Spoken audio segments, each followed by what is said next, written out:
Au fond de chaque être humain sommeille une part que le monde ne voit pas et que l'on préfère, souvent avec une énergie frénétique, ne jamais regarder en face. Carl Jung l'a nommé l'ombre, ce réservoir obscur de tout ce que nous avons refoulé, nié, jugé inacceptable en nous au fil des années, des décennies, parfois de générations entières. Non pas le mal absolu tel qu'on se plaît à l'imaginer, un monstre extérieur, un autre, mais quelque chose de bien plus insidieux, l'ensemble des traits, des pulsions, des émotions, des désirs que nous avons appris à bannir pour correspondre à une image présentable de nous-mêmes. L'ombre n'est pas une anomalie psychologique réservée aux individus fragiles ou aux âmes tourmentées. Elle est universelle, aussi présente chez le plus vertueux des hommes que chez le plus cruel. Elle est le produit inévitable de la civilisation elle-même, car toute société, pour fonctionner, exige de ses membres qu'ils sacrifient une partie de leur nature brute sur l'autel de la norme, de la morale, du convenable. Ce que la civilisation interdit ne disparaît pas, il descend. Il s'enfonce dans les couches profondes de la psyché, et là, dans l'obscurité, il attend. Ce qui rend l'ombre particulièrement dangereuse en ce début du XXIe siècle, c'est précisément que nous vivons dans une époque qui prétend avoir aboli l'obscurité, une époque de transparence affichée, de développement personnel triomphant, de bienveillance obligatoire où chacun est sommé d'être la meilleure version de lui-même, de vibrer haut, d'être en paix. Cette injonction au positif ne tue pas l'ombre. Elle l'engraisse, et une ombre qui grossit dans le silence finit toujours par exploser à la surface, sous des formes que personne ne reconnaît pour ce qu'elles sont vraiment. Ce texte est une plongée dans ce territoire, une philosophie sombre, non par goût du nihilisme mais par nécessité de lucidité, car ce que l'on refuse de nommer ne disparaît pas. Cela gouverne, la peur, le monstre que l'on porte en silence. La peur est sans doute l'émotion la plus fondamentalement humaine et la plus sauvagement réprimée. Elle est le premier habitant de l'ombre, celui qui s'y installe dès l'enfance, chassé par les mots d'un père, d'une mère, d'une école, d'une culture entière qui valorise le courage comme vertu cardinale et la peur comme faiblesse à honte. Dans une société qui vénère la confiance, la résilience, la performance émotionnelle, avouer sa peur est devenu presque subversif. Alors elle se déguise. Elle revêt les habits de la colère, de l'arrogance, du contrôle. L'homme qui humilie ses subordonnés en réunion a peur d'être démasqué.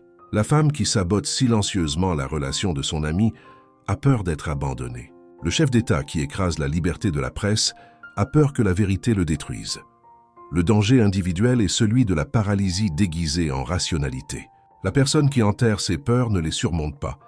Elle construit sa vie autour d'elle. Elle choisit des emplois sous ses capacités pour ne pas risquer l'échec. Elle fuit les relations profondes pour ne jamais être rejetée. Elle critique les audacieux pour justifier son immobilisme.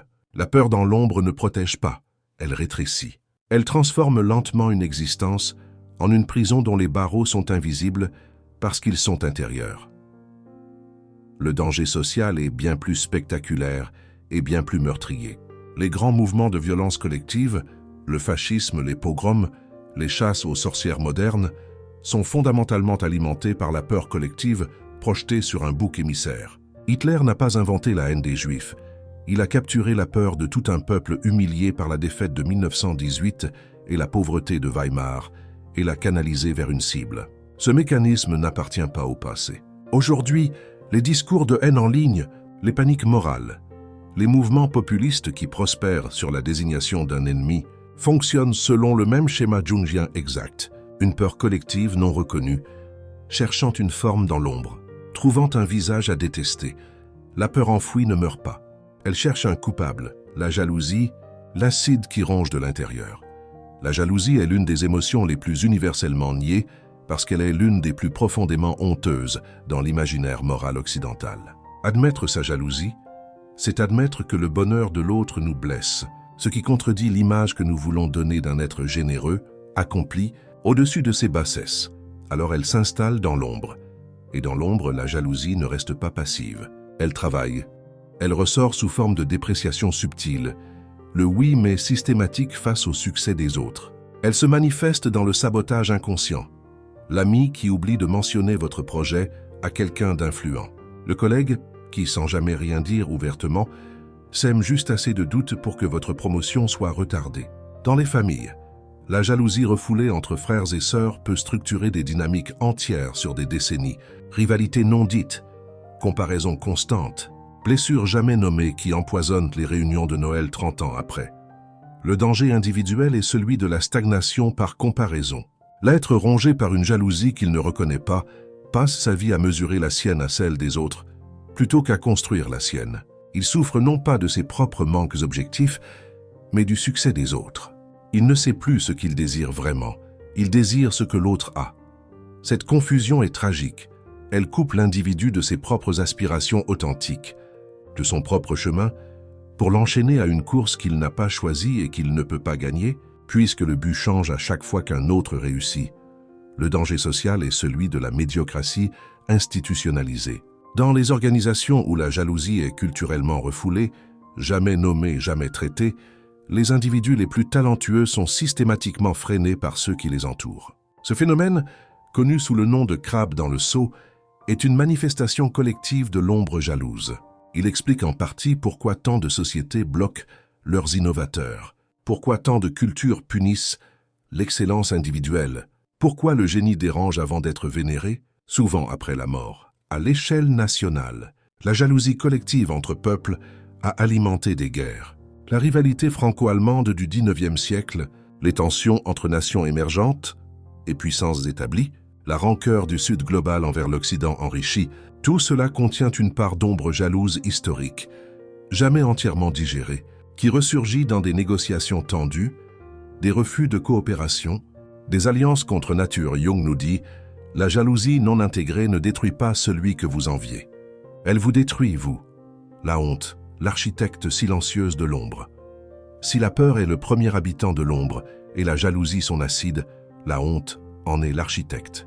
C'est elle qui décide dès le plus jeune âge de ce qui doit être banni. C'est elle qui trace les frontières entre ce qui est montrable et ce qui doit rester caché, entre le moi acceptable et le moi réel. La honte précède la culpabilité.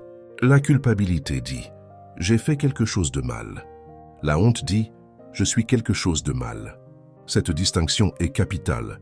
La culpabilité peut mener à la réparation. La honte, elle, mène au camouflage. Et ce qui est camouflé ne guérit pas, cela fermente. L'enfant sensible à qui l'on dit, par mots ou par attitude, que sa sensibilité est un défaut, ne devient pas moins sensible. Il apprend à cacher sa sensibilité, à lui-même d'abord, aux autres ensuite. Il construit une façade de dureté, parfois d'indifférence, parfois de cynisme. 30 ans plus tard, c'est l'adulte incapable d'exprimer ses émotions, qui interprète toute vulnérabilité chez les autres comme une faiblesse à exploiter, qui détruit ses relations intimes par une froideur qu'il ne comprend pas lui-même. Il n'a pas choisi d'être ainsi. Il a seulement suivi les instructions que la honte lui a données dans l'enfance. Le danger individuel est double. D'un côté, la honte crée des identités fracturées, des individus qui vivent dans une dissociation permanente entre leur image publique et leur réalité intérieure. Le coût psychologique de ce maintien est considérable. Anxiété chronique, épuisement, sentiment d'imposture que l'on appelle aujourd'hui le syndrome de l'imposteur, qui n'est en réalité rien d'autre que la peur d'être vu tel que l'on est vraiment. De l'autre côté, la honte refoulée peut exploser en comportements autodestructeurs ou violents. Les études sur les tueurs de masse, les abuseurs, les individus qui commettent des actes de violence extrême montrent une constante. Une honte profonde, ancienne, non traitée, qui a atteint un point de rupture. Le danger social est celui des cultures de la performance et de la réputation. Le Japon offre un exemple douloureux et fascinant. Dans une culture où la honte sociale est un régulateur puissant du comportement, le coût psychologique est immense. Le taux de suicide au Japon, longtemps parmi les plus élevés des pays développés, est intimement lié à cette culture de la face, où l'échec professionnel ou social est ressenti non comme une circonstance, mais comme une souillure identitaire. En Corée du Sud, le même phénomène. Dans les pays occidentaux, la honte a migré vers les réseaux sociaux. La cancel culture est une mécanique de honte collective industrialisée, où la foule numérique inflige une punition identitaire. Tu n'es pas quelqu'un qui a fait une erreur, tu es quelqu'un de fondamentalement mauvais, avec une efficacité et une brutalité que les tribunaux publics du Moyen-Âge auraient admiré. La honte est le poison le plus lent. Il ne tue pas tout de suite, il ronge. Les désirs interdits, l'énergie emprisonnée, L'ombre ne contient pas que ce qui est mauvais au sens moral, elle contient aussi une énergie vitale prodigieuse. Nos désirs les plus intenses, lorsqu'ils entrent en conflit avec nos valeurs conscientes ou les normes sociales, sont précipités dans l'obscurité. Et c'est là l'une des vérités les plus dérangeantes de la psychologie jungienne. Ce que vous refoulez le plus énergiquement est souvent ce qui vous définit le plus profondément. Les désirs interdits prennent des formes infiniment variées, la sexualité évidemment, mais aussi le désir de pouvoir, que les gens doux et altruistes refusent de s'avouer et qui ressort dans des formes de manipulation passive ou de domination douce. Le désir de détruire, cette pulsion que Freud nommait Thanatos, que l'on retrouve dans la fascination pour les catastrophes, dans le plaisir coupable des bad news, dans l'attrait pour la violence fictionnelle, le désir d'abandon total des responsabilités, fuir, disparaître, tout laisser tomber, que des millions de personnes noient dans l'alcool, les drogues, ou simplement dans des heures de scrolling infini qui sont une forme d'anesthésie légale. Le danger individuel est celui de la possession. Jung utilisait ce terme, être possédé par son ombre, pour décrire ce qui arrive quand les désirs refoulés deviennent trop puissants. L'homme irréprochable qui mène une double vie, le pasteur évangélique fervent qui est arrêté pour les comportements même qu'il condamne, le militant vertueux qui reproduit en privé les dynamiques de pouvoir qu'il dénonce en public. Ces cas ne sont pas des hypocrisies banales, ce sont des manifestations cliniques de l'ombre qui a pris le contrôle. Plus la persona est rigide et idéalisée, plus l'ombre est comprimée et explosive. L'histoire en est pleine. Ted Haggard, pasteur américain qui prêchait contre l'homosexualité devant des millions de fidèles, fut révélé comme ayant une relation avec un escorte masculin. Jimmy Swaggart, télévangéliste qui tonnait contre l'immoralité, fut photographié avec des prostituées. Ces effondrements publics suivent une logique jungienne parfaite. La persona la plus haute génère l'ombre la plus profonde. Le danger social est celui de la morale répressive qui fabrique les monstres qu'elle prétend combattre. Les sociétés qui suppriment le plus violemment certains désirs ne les éliminent pas. Elles les poussent dans l'ombre collective, où ils se corrompent. L'Inquisition espagnole, les puritanismes de toute époque, les régimes totalitaires qui régulent la pensée et le désir, tous ont produit dans leur sillage des explosions de ce qu'ils prétendaient éradiquer. Ce que vous enfermez ne disparaît pas. Il grandit, et il cherche une sortie. La violence et l'agression, l'ombre à nu. Parmi tous les habitants de l'ombre, la violence est le plus universel et le plus nié. Chaque être humain porte en lui une capacité d'agression. C'est un fait biologique, évolutionnaire, incontestable. Nous sommes les descendants de ceux qui ont survécu en étant capables de tuer pour se défendre, pour nourrir, pour protéger. Cette violence ancestrale n'a pas disparu avec la civilisation. Elle s'est déplacée. Nous vivons dans une culture qui a déclaré la guerre à sa propre violence. La violence physique directe est socialement et légalement condamnée. Mais la violence ne s'est pas évaporée. Elle a muté. Elle est devenue violence économique, violence verbale sublimée en honnêteté brutale, violence institutionnelle déguisée en procédure, violence numérique camouflée en opinion. Le danger individuel est celui de l'homme doux qui ne sait pas qu'il est violent. Parce qu'il ne frappe pas, parce qu'il ne crie pas, il croit ne pas être violent. Mais sa violence s'exprime dans l'indifférence calculée, dans l'humiliation froide, dans le silence punitif, dans la manipulation émotionnelle. Ces formes de violence sont souvent plus dévastatrices que la violence physique parce qu'elles sont invisibles, difficiles à nommer et laissent la victime sans repère. Elle souffre sans pouvoir dire pourquoi. Le danger social est celui que Hannah Arendt a analysé avec une précision glaçante sous le nom de banalité du mal. Eichmann n'était pas un monstre sanguinaire. C'était un bureaucrate ordinaire qui avait simplement mis sa violence dans l'ombre, derrière le paravent de l'obéissance aux ordres, de la conformité aux procédures. Les génocides ne sont pas commis uniquement par des sadiques. Ils sont rendus possibles par des millions d'individus ordinaires qui ont appris à ne pas regarder ce que leurs mains, leurs signatures, leur silence permettent aujourd'hui. Cette mécanique opère à une échelle industrielle et algorithmique. Les utilisateurs qui harcèlent en meute sur les réseaux sociaux ne se perçoivent pas comme violents. Ils s'expriment, ils défendent des valeurs. Les plateformes qui conçoivent des algorithmes de l'indignation pour maximiser l'engagement ne se perçoivent pas comme des fabricants de violence. Elles optimisent l'expérience utilisateur. L'ombre violente collective trouve dans le numérique un espace d'expression sans friction, sans conséquences immédiates, et donc sans frein moral. La civilisation n'a pas appris à l'homme à ne pas se voir violent. La projection, le mécanisme le plus dangereux. La projection est le processus par lequel nous attribuons à l'extérieur, à d'autres personnes, à des groupes, à des institutions, des qualités, des pulsions ou des désirs que nous refusons de reconnaître en nous. C'est le mécanisme de défense par excellence de l'ombre, et le plus répandu, le plus dévastateur. Ce que vous ne pouvez pas supporter chez l'autre, c'est ce que vous ne pouvez pas regarder en vous-même. L'homme qui s'indigne férocement de l'arrogance des autres porte une arrogance qu'il a soigneusement camouflée. La personne qui ne peut pas tolérer la paresse chez autrui combat en secret sa propre envie d'abandonner. Le moralisateur compulsif lutte contre une immoralité intérieure qu'il n'accepte pas. Le danger individuel est celui de la vie vécue en négatif, défini par ce que l'on rejette plutôt que par ce que l'on construit. L'individu projectif ne se connaît jamais vraiment. Il perçoit le monde comme peuplé d'ennemis, d'incompétents, de mauvaises personnes, et ne voit pas que ce tableau dit avant tout quelque chose sur lui-même. Ses relations sont des champs de bataille. Il cherche constamment à avoir raison, à dénoncer, à corriger les autres, parce que corriger les autres est la seule façon qu'il a trouvé de ne pas se corriger lui-même. Le danger social est systémique et potentiellement catastrophique. La politique moderne est largement une machine à projection collective. Les mouvements nationalistes projettent la corruption morale sur des minorités ou des étrangers. Les populismes projettent la responsabilité de tous les maux sur des élites. Les guerres culturelles projettent le mal absolu sur le camp adverse. Ce faisant, ils libèrent l'ombre collective avec une efficacité terrifiante, non pas pour la résoudre, mais pour lui donner une cible. Chaque bouc émissaire est une ombre en quête de visage, l'ombre collective.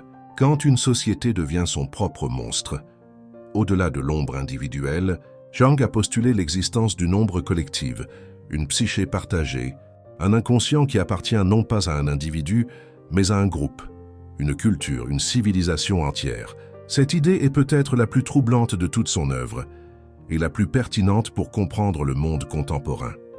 Chaque culture a ses propres refoulements collectifs. L'Occident a refoulé sa violence coloniale, pas dans l'oubli complet, mais dans une amnésie sélective et commode qui permet de continuer à se percevoir comme la civilisation de la liberté et des droits de l'homme. Cet écart béant entre l'image et la réalité historique est une blessure dans l'ombre collective qui ressurgit régulièrement sous forme de tensions raciales, de résistance anticoloniale, de ressentiments profonds que les politiques de réconciliation superficielle ne peuvent pas absorber. L'Amérique contemporaine est un cas d'étude jungien fascinant et alarmant. Une nation fondée sur les idéaux les plus nobles de liberté et d'égalité, construite sur l'esclavage et le génocide, cette contradiction fondatrice non résolue constitue une ombre nationale d'une puissance considérable. La polarisation politique extrême, la violence de masse récurrente, la fascination culturelle pour les armes et la mort, tout cela porte l'empreinte de cette ombre historique qui n'a jamais été intégrée. La France, de son côté, a sa propre ombre. L'universalisme républicain comme écran derrière lequel se cache un racisme systémique soigneusement nié. Une histoire coloniale recyclée en mission civilisatrice, une identité nationale construite sur des exclusions que la rhétorique de la fraternité ne peut masquer indéfiniment. Les banlieues qui brûlent périodiquement sont l'ombre qui parle, à défaut d'être entendues autrement. La technologie comme amplificateur de l'ombre collective est sans doute le phénomène le plus nouveau et le plus urgent. Internet et les réseaux sociaux en particulier ont créé quelque chose d'inédit dans l'histoire humaine, un espace où l'ombre peut s'exprimer à l'échelle planétaire, en temps réel, avec une quasi-impunité. Les algorithmes de recommandation ne sont pas neutres, ils sont des moteurs à ombre. Ils amplifient systématiquement ce qui provoque les réponses émotionnelles les plus fortes, l'indignation, la peur, le dégoût, la colère. Ce sont précisément les émotions de l'ombre. Le résultat est ce que certains chercheurs appellent la pollution de l'infosphère, un écosystème informationnel saturé des contenus les plus sombres de la psyché humaine, normalisé par l'exposition répétée, consommé passivement par des milliards d'individus qui ne voient pas, qu'ils ingèrent chaque jour les projections non digérées de millions d'ombres individuelles. Une civilisation qui ne regarde pas son ombre ne la surmonte pas. Elle lui construit une scène, L'ombre est le pouvoir, la corruption comme destin. Nulle part l'ombre ne se manifeste avec plus de clarté et de violence que dans l'exercice du pouvoir. Jung l'avait compris. Le pouvoir est le territoire de prédilection de l'ombre parce qu'il offre à la fois la capacité de projeter ses pulsions sur le monde réel et la protection contre les conséquences. Le pouvoir corrompt, non pas parce qu'il change fondamentalement les individus, mais parce qu'il libère ce qui était contenu. Il enlève les contraintes sociales qui maintenaient l'ombre en place. L'homme ordinaire qui craint le regard des autres, qui modère ses pulsions parce qu'il en subit les conséquences sociales, placé dans une position où ce regard ne compte plus, où les conséquences s'appliquent aux autres et non à lui, voit remonter ce qui était enfoui. L'histoire des abus de pouvoir ne raconte pas l'histoire de quelques individus exceptionnellement mauvais. Elle raconte l'histoire de structures qui désactivent les mécanismes de contrôle de l'ombre. Le prêtre pédophile n'est pas devenu prêtre pour abuser, mais l'institution lui a offert une autorité absolue sur des êtres vulnérables, une culture du secret et de l'obéissance et une immunité symbolique, toutes les conditions nécessaires pour que l'ombre prenne le contrôle. Dans les entreprises, le patron toxique est rarement quelqu'un qui affichait sa toxicité en entretien d'embauche. C'est quelqu'un dont l'ascension progressive a levé les inhibitions, jusqu'au point où l'ombre, la cruauté, l'arrogance, l'impunité a pu s'exprimer librement. Le pouvoir ne corrompt pas les innocents. Il libère ce qui était déjà là. La philosophie sombre que nous venons de traverser ne mène pas au désespoir, mais elle refuse le confort des illusions. Et c'est peut-être là sa vertu principale. Jung n'a pas décrit l'ombre pour nous condamner, il l'a décrite pour nous avertir. Car le danger suprême n'est pas d'avoir une ombre. Tout être humain en a une, toute société en a une. Le danger suprême est de l'ignorer, de construire des identités, des idéologies, des institutions sur le refus de la regarder en face. L'individu qui ne connaît pas son ombre est gouverné par elle sans le savoir. Il croit choisir librement, mais ses choix sont dictés par ses peurs non nommées, ses désirs refoulés, ses jalousies camouflées. Il croit être bon, mais sa bonté est une façade derrière laquelle s'accumule une violence qui attend son heure. La société qui ne connaît pas son ombre collective reproduit ses traumatismes à l'infini. Elle désigne des boucs émissaires plutôt que de regarder ses contradictions. Elle fabrique des héros et des monstres plutôt que de faire le travail difficile de l'introspection collective. L'intégration de l'ombre, ce que Jung appelait le processus d'individuation, est l'un des actes les plus courageux et les plus exigeants que l'être humain puisse entreprendre. Elle ne consiste pas à accepter le mal en soi dans un sens permissif et naïf. Elle consiste à regarder honnêtement ce que l'on porte, à reconnaître ses peurs sans les projeter, ses désirs sans les nier, sa capacité à la cruauté sans la dissimuler derrière une persona impeccable. C'est un travail qui dure toute une vie et ne se termine jamais. Mais c'est le seul travail qui vaille. Parce que l'alternative, continuer à regarder ailleurs, continuer à désigner les monstres à l'extérieur, continuer à construire des civilisations sur l'amnésie, produit exactement le monde que nous observons aujourd'hui. Fragmenté, rageur, épuisé, incapable de coopérer sur les défis existentiels qui le menacent, pendant que ses membres regardent des écrans qui leur renvoient, amplifiés et accélérés, les images de leurs ombres collectives. L'ombre n'est pas l'ennemi, mais refuser de la voir, c'est lui donner le monde. Il n'existe qu'une seule sortie par l'obscurité, la traverser les yeux ouverts.